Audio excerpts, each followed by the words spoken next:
পানি তো লাগবেই ভাই, পানি লাগবে, কারণ এখনো আমরা ক্লান্ত। আমরা স্বাধীনতাকে খুঁজতেছি, কিন্তু স্বাধীনতা এখনো আমরা পাইনি। আমরা এখনো রয়েছি পরাধীনতার শিকলে আবদ্ধ। আর এই জন্যই আমার ভাইয়ের রক্তে রঞ্জিত রাজপথ। বেশি কিছু তো চাইনি, নিজেদের অধিকার চেয়েছি, স্বাধীনতা চেয়েছি। তাই বলে আমাদের টাকায় কেনা বুলেট বিদ্ধ হবে আমাদেরই বুকে। এটা কেমন অত্যাচার, নিপীড়ন। জেনে রেখো, আমাদের অধিকার তোমাকে দিতেই হবে, না হয় তুমি ধ্বংস হবে, গদি ছাড়বে এবং দেশ ছেড়ে পালাতে বাধ্য হবে। তুমি কি শোনো না ওই শহীদ মায়ের আহাজারি?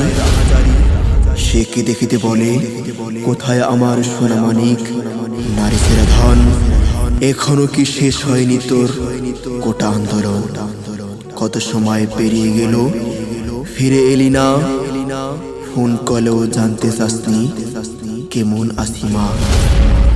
আমি যে আলোর মাঝেও আধার দেখি, নিজের চারিপাশ বাজান আমার আছে নাকি হয় মারা লাশ।